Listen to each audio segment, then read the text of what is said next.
Thank you. And we picked up a young, tech-savvy teacher at our school to help us get all this put together and pick her brain also. Hollie Candlish also teaches at Whitworth Buchanan Middle in Rutherford County.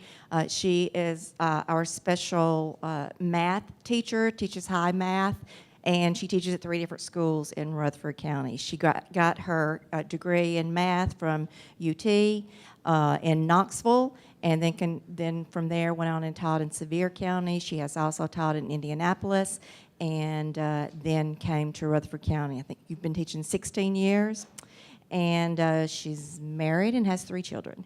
So I'm going to turn it over to Hollie to begin. We're going to kind of switch off. We feel we got a whole lot to say, and hopefully we can hit on the main points, but it's taken us 7 years to learn the little bit that we know about PLCs, and it seems to change every year. Hollie's been in it 4 years, and it may not look a lot like what you do, may be a little bit different, but this is the way we do it in Rutherford County. Not necessarily the exact right way, but the way we've been taught to do it. So here's Hollie. Hi, thank you for having me, and thank you for attending our session, and hopefully you'll get a lot out of it. I'm going to start by doing something really fun, because this is all about fun. So give me a P. P. Give me an L. L. Give me a C. C. What you got? PLC. Woo! Okay, we got the fun out of the way, because that was the fun. If you're looking for fun, you might want to go somewhere else right now, okay? I'm a little bit nervous. I'm definitely used to teaching math, so standing up here and talking to a group of adults is a little unnerving for me. But the PLC process is something that we in Rutherford County really believe in, and I just want to kind of take a survey, and see how many of you participate right now currently in PLCs in your school districts. Okay, how many of you have been doing it for less than 3 years? How many of you have been doing it for more than 4 or 5 years? Okay, so only a few hands for the ones who've been doing it for more than 4 or 5 years. Rutherford County has been doing it for at least 7 years. I've been a participant for the last 5 years. And it's not something that is cut and dry, and this is the way it is, and this is the way you're going to do it. It's something that can change depending on which school you're at. You know, if I go to 3 different middle schools throughout the day, and each school kind of does it differently. I mean, just little pieces of it they do differently. So this is the way we understand it. Take what you want from what we say, and go with it. Let's see, what else did I want to say? Oh, and it's a journey. It is a journey. PLC looks very different 7 years ago to what we have today in Rutherford County. You know, they can vouch for that and talk at length about that if needed later. So we love this quote. We do not argue that the PLC journey is an easy one. It is not easy. It's not easy when we walk into those meetings the first day of school. It's not easy when we walk back in the next month, or when we walk in on a weekly basis to those meetings. This is not something that's the most fun part of our job, but it's a necessary part. But we certainly know that it is a journey worth taking. We do feel like that it is, a valid process to go through, and it helps in what we all really want to convey to our students, or want to get out of our students, which is student learning. Okay, so in Rutherford County, our goal is to build collaborative cultures. Like I said, we've been doing this for 7 years. We actually have a PLC notebook that we have to turn in, that we put stuff in this notebook every meeting. We add more to our PLC notebook, and at the end of the year, this is our evidence that we're required to show our principals and our superintendents at the end of the year. Let's see, and we meet as different types of PLCs. We have a departmental PLC, and that would be like in our middle school, our math department, all the grade levels. We meet at least once per month. We're required to meet 1 time per month as a department, but then we meet on a weekly basis with our grade level PLC, and that's where you really get down in the dirt and you say, okay, what are you teaching this week? What are we teaching this week? It's what are we doing together? What are we going to do to make sure our students are learning the same thing? What are we planning? How are we going to test them? How are we going to assess them? And go from there. I think that's all I wanted to say about that. We are using professional learning communities in every school in order to focus on the commitment to the learning of each child. When a school functions as a PLC, educators embrace high levels of learning for all students, and that's what this is all about, is getting all of our students to learn, right? PLCs are dedicated to the idea that their organization exists to ensure that all students learn essential knowledge and skills. You're not on an island by yourself, making sure that your students learn what you want them to learn. You're collaborating with your other team members and deciding on that really important curriculum, and then you're going to teach that together so that whether they are in my classroom or your classroom, they're learning those important skills. Okay, so what is a professional learning community? We see it as an ongoing process in which educators work collaboratively, that's one of the big words of PLCs, in recurring cycles of collective inquiry and action research to achieve better results for the students that we serve. PLCs operate under the assumption that the key to improved learning for students is continuous job-embedded learning for educators. This is a continuous cycle that we go through. We're constantly meeting saying, what are we going to teach? How are we going to teach it? How are we going to assess it? We're going to analyze that data, and then we're going to look and see what do we need to reteach? What do we need to not, are we ready to move forward? Did they master it? And then we repeat that process, go on to the next standards. What are we going to teach? And it's just a continuous cycle that we do throughout the year. The three big ideas of a PLC are to learn, or learning, collaboration, and then, of course, we want those results at the end. Okay, anything I need to add to that? Okay, so the first thing I want to talk about is that those three big ideas, learning, okay? What is it that we want our students to know? How are we going to know that our students are learning? How are we going to respond when they do not learn? There comes our RTI squared, coming down the pipes, right? Mandated by the state. That's the answer to that question. What are we going to do when they don't learn? And then how will we enrich and extend the learning for students who are proficient? How do we take those top kids and take them further? They've mastered it. Where do we go from here? So how do we as educators achieve this? And then I've got a lovely little thing. You'll have to bear with me.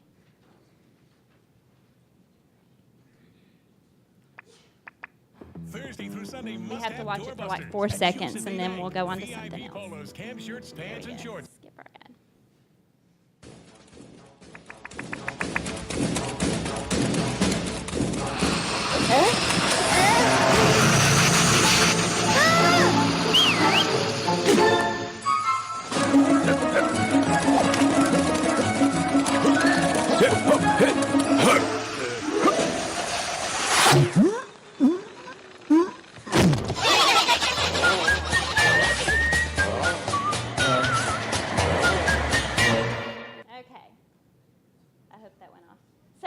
Achieve this? How do we as educators achieve what we're setting out to do and for our students to learn? Well, we don't go at it by ourselves and think we know everything. We know it all. You actually work as a team. You come in, you put together a plan, you collaborate, and then you go forth with that plan. And that's how there's a lot of research that shows that when we collaborate as teachers, you're going to see gains in student achievement. You're going to see higher quality solutions to problems. That one person, they can do as much as they can, but maybe somebody else has that better idea out there. When you collaborate, you're going to come up with the most quality solution to any of those problems. Increased confidence among staff. I have been at schools before where you're kind of on your own and you're doing your own thing, and you don't know everybody. But when you have more confidence in what you're doing, if someone says, hey, yeah, that's a great way to do that, it just gives you confidence as a teacher. More peer support of strengths and accommodation of weaknesses. I may be great at teaching quadratic equations, but I may struggle when I go in to teach like differential functions or something like that. And she may be great at that. So we can communicate and we can, really encourage our other teachers and help them out. The ability to test new ideas. I may go to Tracey and say, hey, I've got an idea to do this. What do you think about it? It's really encouraging to hear that support from someone else, or like, really, I don't think that's going to work. That can work both ways. And more support for teachers, of course, especially new teachers in that mentoring position. If you are teamed with a brand new teacher and you're a veteran teacher, you don't know how much it means to them to hear, to be like, this is what we're going to teach, this is how we're going to teach it, and then they can bounce ideas off of you. I remember being that first-year teacher and, walking in and saying, gosh, I am really struggling with teaching imaginary numbers? Do you have a better way? And that the teacher's like, yes, and like they pull you under your wing. Well, this is that support system. When you're collaborating with that partner in Algebra 1 or in your English language arts, you are really, you're an automatic mentor to them, okay? Expanded pool of ideas, methods, and materials. I think as teachers, we are all thieves at heart, you know. What was the thing you used? Beg, borrow, and steal. Yeah, and we're the best at it. And so when you're doing that constantly amongst your PLC, that's what you're doing in a PLC team. You're sharing, you're conferencing, and you're constantly stealing from other people, basically. Let's see, what else did I need to talk about? Oh, okay. So how do we start the PLC process every year? It starts off, you know, even before school actually begins and before we get our students, we get the data on those students. And we sit down and we get assigned to our PLC team. And like my PLC team is a math department PLC team. And then I have my other algebra teachers that's my PLC counterpart that I'm going to really be working with side by side. When we sit down with our PLC team members at the beginning of the year, our initial process, the very first thing that we do is a big planning meeting, okay, our planning session for the year, basically. And this is when we do these 4 things. Our big planning session starts out with us creating team norms, and we're going to go into detail about what team norms are. And then our next step is to say, okay, what is our current reality? Where are our students now? Where are we? Were we this, you know, whatever % proficient? This many kids were below basic, whatever. That's what we are assessing right then. This is where we are. This is our reality. This is what I have to start working with. And then we start setting our SMART goals according to that data. Where do we want to be at the end of this school year? Like I said, this is a big planning session. That very first PLC meeting is a planning session. Where are we going? And then, of course, it's how are we going to get there? Well, how are we going to get there? We're going to get there by determining and planning our essential learning skills, okay? Those really important standards that we're going to cover and eventually break down into chunks to get to the end result, okay? So the first thing is team norms. So Tracey's going to talk about team norms, and then Karen's going to talk. Thank you.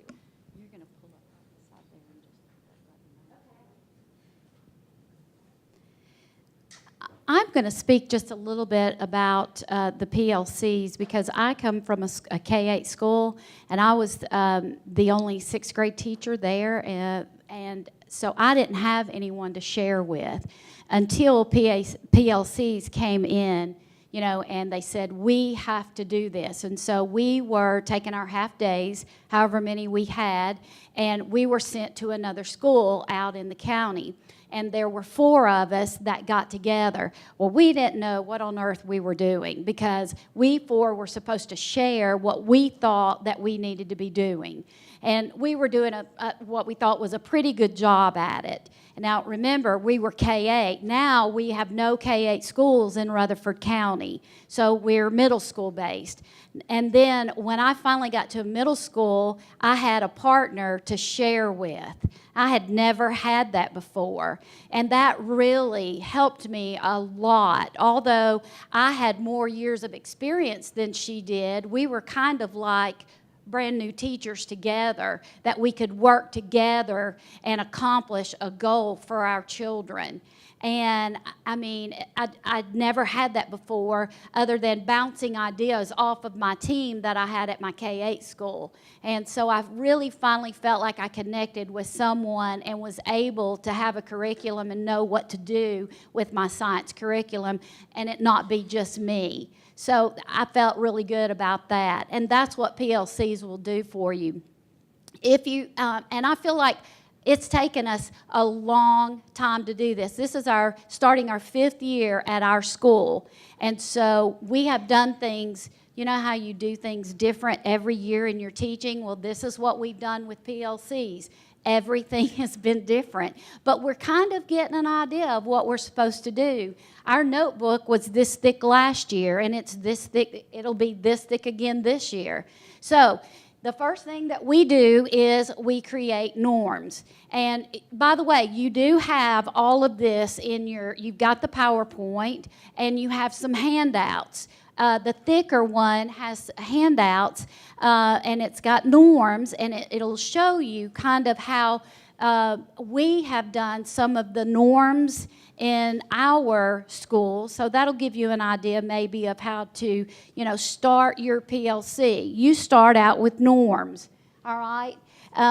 Now, depending on your administrator, depends on how your team will be broken up. We're broken up by grade levels. Our team lead for science will bring us together, and we have a set of norms. Remember, you don't want a set of norms that are this long, because everybody has to agree on these norms and abide by these norms. So they're really small. They're a small set of norms.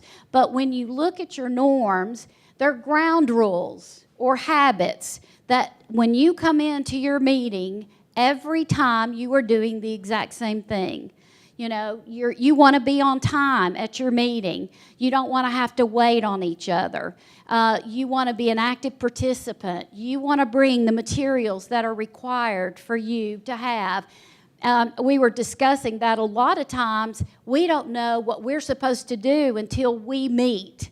And that's kind of hard, because we spend a lot of our time trying to decipher what it is they really want us to know or really want us to do. So that's hard when we say, be prepared, because we might get an email like a day or two before, and our team leader is trying to go through there and figure out, well, what do they really want us to do? I don't know if you all get emails like that. Do y'all get emails like that? We get them all the time. We get thousands of emails. Well, we used to. They're cut down quite a bit now. But so the team increases if you've got a team and you are, you have rules and habits. The team norms are collective commitments on how your team will work together and what's expected of each member. That's what our team norms are. That's what we have those in there. And that was one of the first things that we did. We've always put our team norms together. Okay, the next thing here, each team creates their own norms. Norms should be stated as a commitment to act or behave in a certain way rather than a belief. It's not a belief, it's just the way we act. It's the way that we're supposed to behave when we get together. A lot of times, you gotta chit-chat just a minute and then get that out of the way. Teams should evaluate the effectiveness of norms twice a year. I'll tell you, unless you have somebody not doing their job, we never looked at our norms again, because we knew what was expected. And that's why you set your norms. Less is more, that's what we put, and then violation of team norms must be addressed. And every once in a while, you'll have somebody that's not meeting or that's not doing what they're supposed to do. Okay, when establishing norms, consider time. You want to consider time. When do we meet? Will we set a beginning and ending time? Will we start and end on time? And yes, you know how precious your time is teaching. Some teams, like my science team, we met at 7 o'clock in the morning and met from 7 to 7:30. And we have to do that once a month. And then we have to meet with my partner. We meet once a week. So some people might have to meet in the afternoon. Some people might meet a different time. It's depending on how you set your norm, how you set your time up. And then, of course, we have 4 to 5 meetings that are mandated by our school district that we meet and are PLC driven for those half days. Listening. How will we encourage listening? How will we discourage interrupting? Confidentiality. When we're in our meeting, what we say in our meeting is kind of like what happens in Vegas stays in Vegas, kind of like that. But what will we say in the meeting be held in confidence? Because we're talking about students. That's our main focus here. What can be said after the meeting?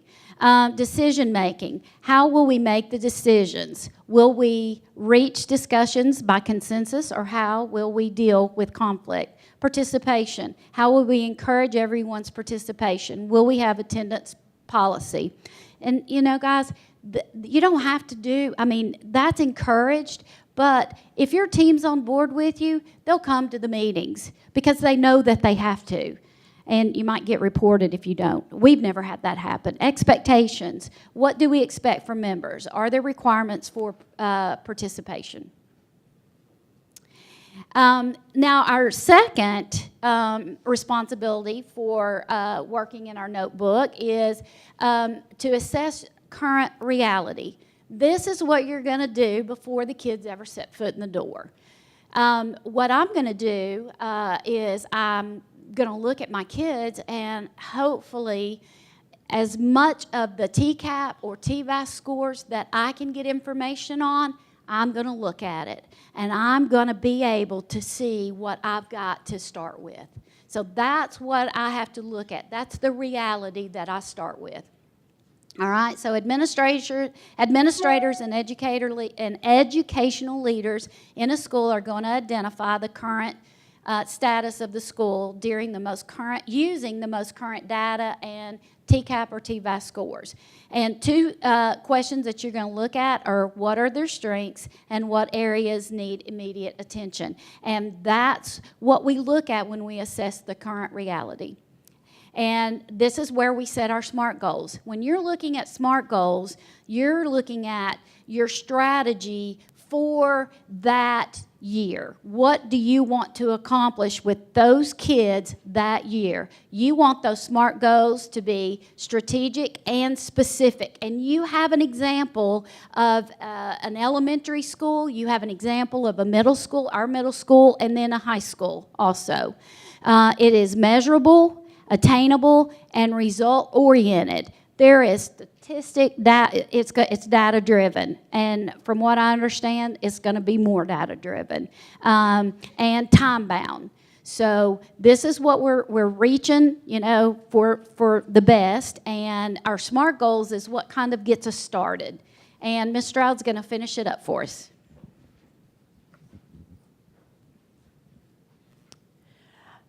Okay.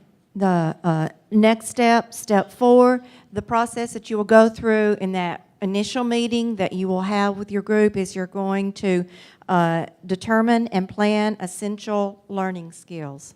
This way? Thanks. Okay, determine and plan your essential learning skills. You'll study the curriculum, you'll identify the essential standards or skills that need to be taught, you'll commit to, you will all commit and agree upon the curriculum that you're going to teach. You need to determine the start and end dates for the unit. You'll develop your common formative assessments.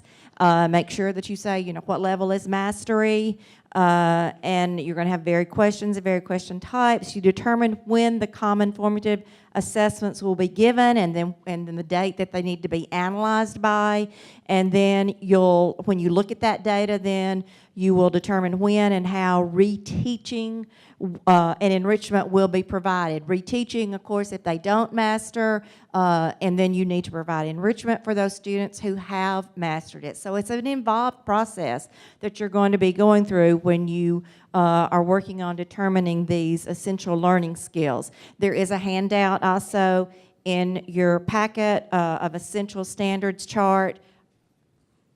What is it we expect students to learn?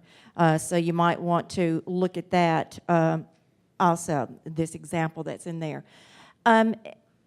As teachers, we ask a lot of questions, don't we? And one question we probably want to ask when I'm saying, okay, essential learnings, but aren't all the standards important? Yes, they are. They all are important. But I teach English language arts, and I realized that when they decided to drop some of the SPIs, that, I wondered why those were in there. Those are good to know, but those are not really got-to-know standards that I feel like I have to spend a lot of time on, like teaching foreign words and phrases and propaganda techniques at 6th grade level. I always wondered about that, and come to find out those were some of the standards that were dropped. Those were good-to-know standards, but there's also got-to-know standards.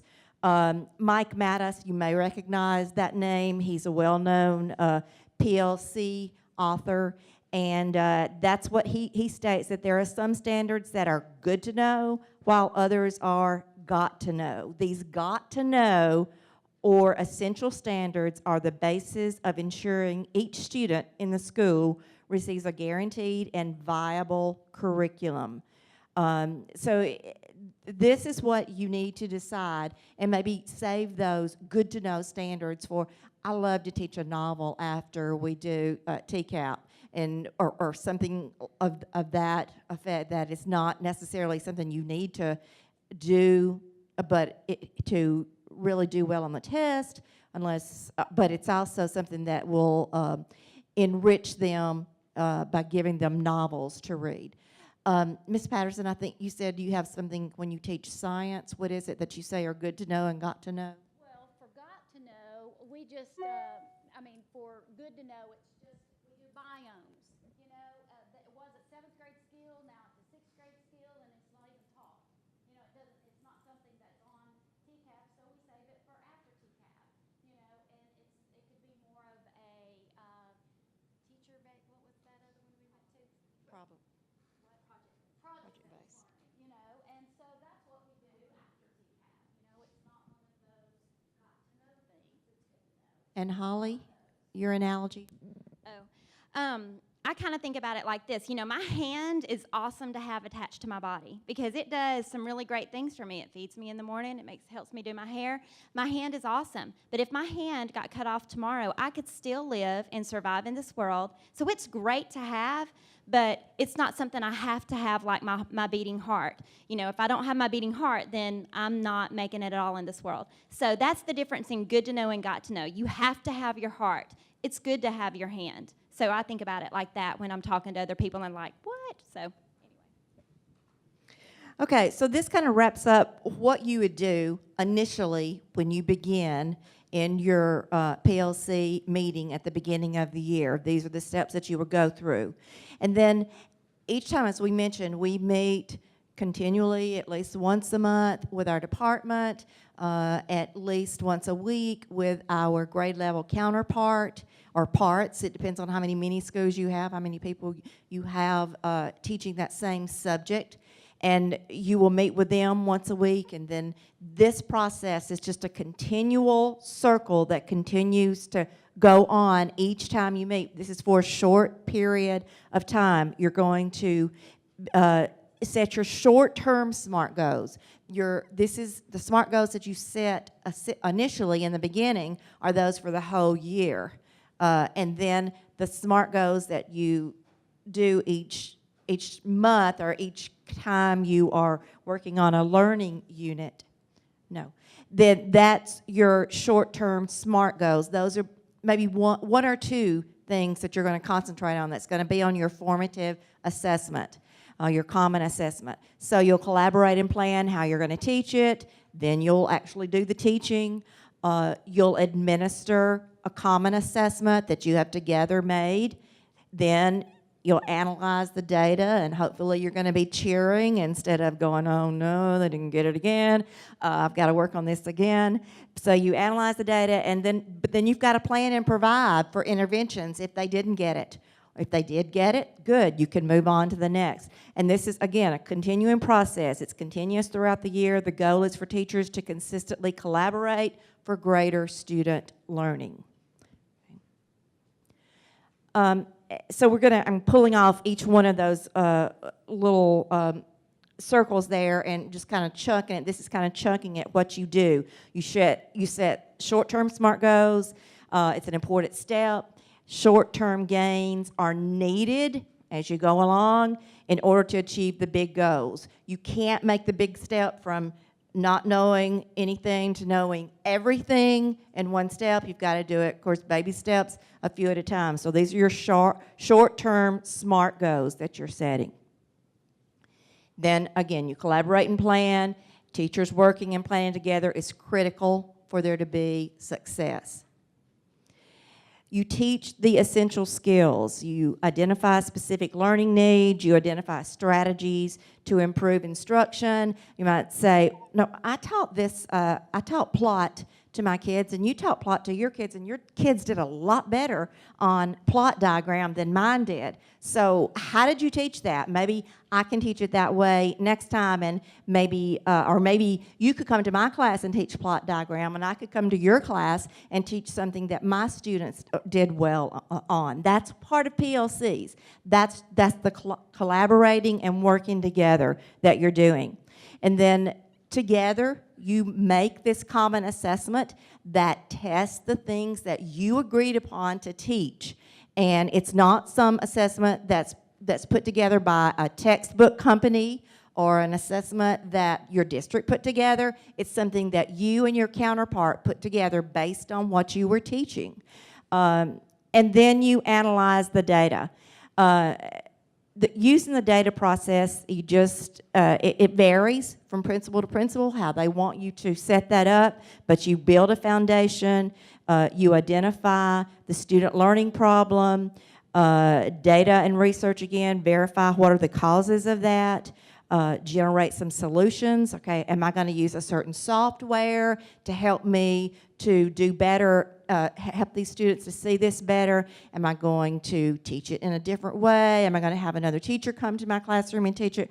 What am I going to do to get better results next time? It's just gives you more confidence when you got somebody else working with you. And then you plan and provide for interventions. All these layers of support are needed for all levels of student success. And as we've kind of mentioned, what's coming down to us by the state mandate this next year is RTI squared. How many of you are preparing for RTI squared? Okay, RTI squared is supposed to be implemented in our schools, as I understand it, this next school year. And that is your response to intervention, where you have tier 1, that's a regular classroom teaching that you do. Tier 2, those students who missed it just a little bit and they need to be pulled out for a little bit extra help. Tier 3 would be where you're, they go to for intense instruction. And this will be going on all year long as you test and retest and look at the data and see what holes are in the students' learning. Okay, what time is it? Whoa, we did that pretty fast. Yes. Okay, this is kind of intimidating for us, but we're going to open it up and see if any of you have any questions that we might be able to answer. Or maybe someone in the room has something, or maybe you have a comment. I'd like to hear from you if you have anything to say or ask at this point. Okay. It's sad that I do not have the professional learning community that you have, because I only have my professional learning communities with other fellow music teachers maybe once a month, so I don't even get that. That's what I had when I was in the K-8 school. I feel totally alone too. I mean, we have our SMART goals and we've done all that, you know, but still, we're not on the same page. Never will be, never have been. So I wish that I had that.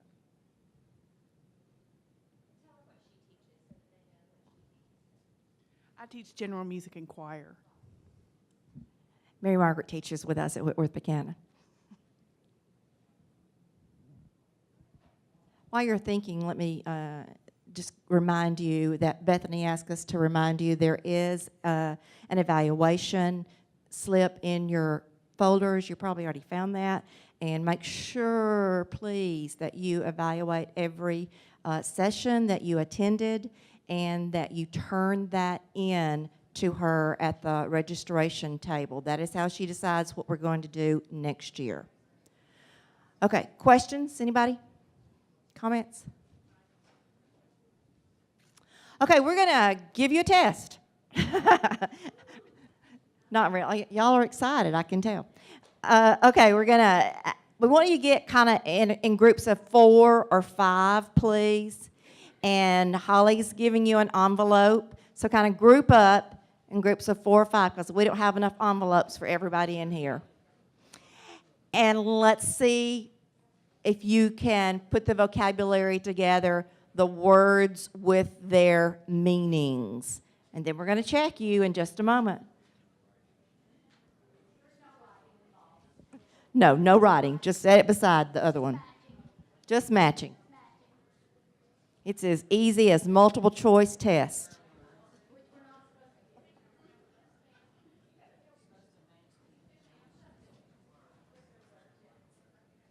Give you a couple of minutes to do that, and then we'll give you the answers. Yay, good job. So, what is your job as a PLC member?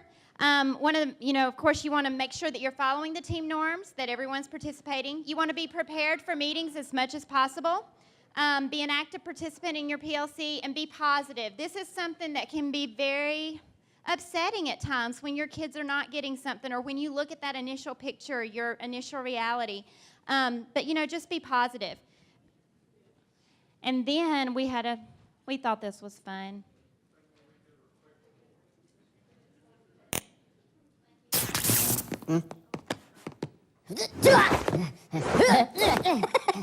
Narito na. Wimpo!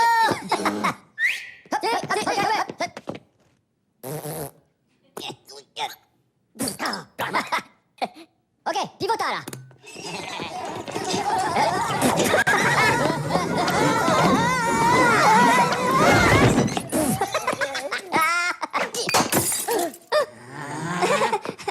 Pomelo?